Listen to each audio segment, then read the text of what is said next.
Alright, starting off here with an 1862 Indian head cent.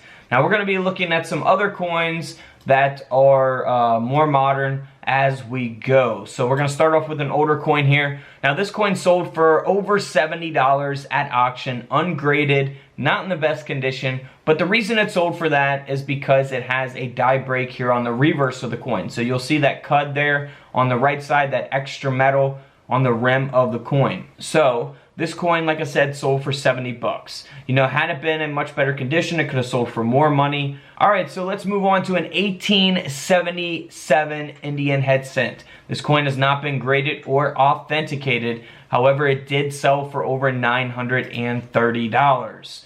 Now, the reason that this coin sold for that is because 1877 Indian head cent is a key date. They only produced 852,000 of these coins, a little over 852,000.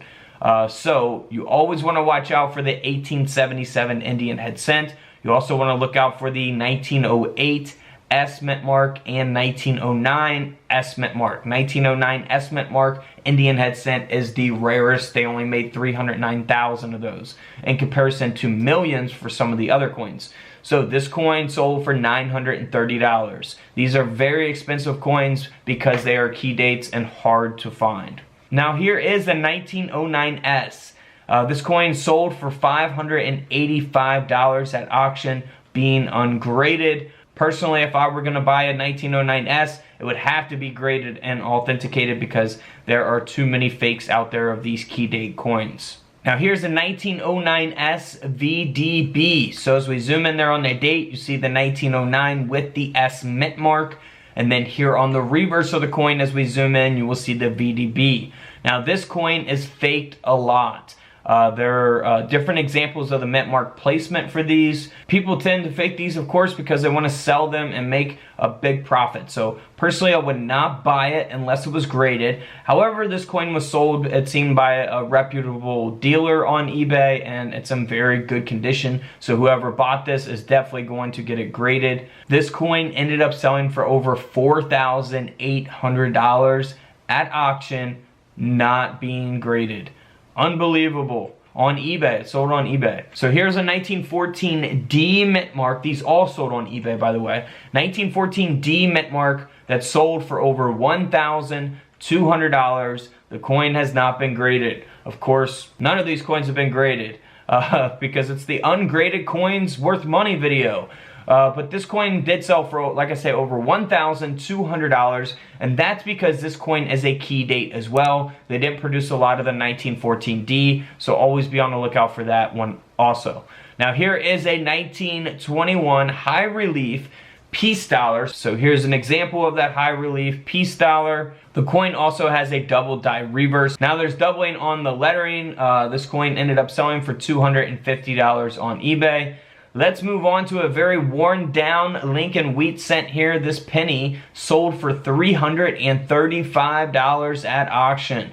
And the reason it sold for that is because this is the 1922 that is missing the D mint mark. No D mint mark. So if you have a 1922, it is supposed to have a D mint mark. But if you find one that doesn't, it will sell. As you can see in this condition, $335, not even graded. Now here's a 1936 Lincoln cent, a Lincoln wheat cent that sold for around 40 bucks because of its condition. You know, had this coin been in much better condition or a very high mint state grade, the coin would have sold for a lot of money because it is a double die obverse. If we zoom in there on the date, you can see the date doubled. So always be on the lookout for that on your 1936 wheat cents. Look for that doubling there on the obverse of the coin. Now here's a 1937 D mint mark Buffalo nickel that sold for $350 on eBay. That has not been graded, of course. And the reason it sold for that is because it has 3 legs. The Buffalo has 3 legs. It's missing that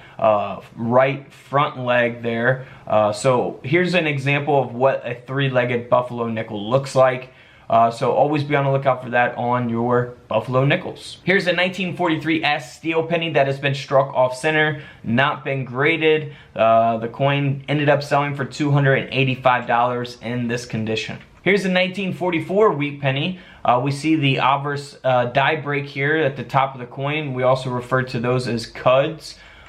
This coin not in the best condition, but still sold for over $50 at auction. Now here's a 1945 silver Jefferson nickel. The way to tell if these coins are silver or not is to look on the reverse and see if it's got that big mint mark from 1942 to 1945. If it has that big mint mark, P, D, or S mint mark above the building, that means it's 35% silver. Now the coin has a double die reverse, which will give it value. So this coin ended up selling for around $75.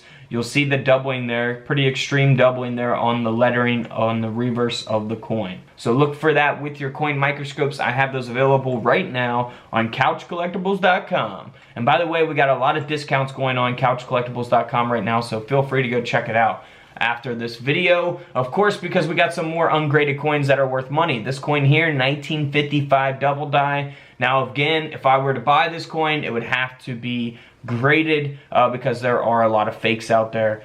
This coin ended up selling for over $2,000. $2,000 for this coin because of that doubling. Very famous penny. Here is another famous penny, the 1972 double die obverse as well, doubling on the front of the coin, the date and the lettering, some extreme doubling there. This coin ended up selling for $325 at auction, and they even included a picture there with their microscope of the 1972 up close, so very cool. Now here's a 1980 that has been double struck. This coin sold for over $500 on eBay, as is ungraded.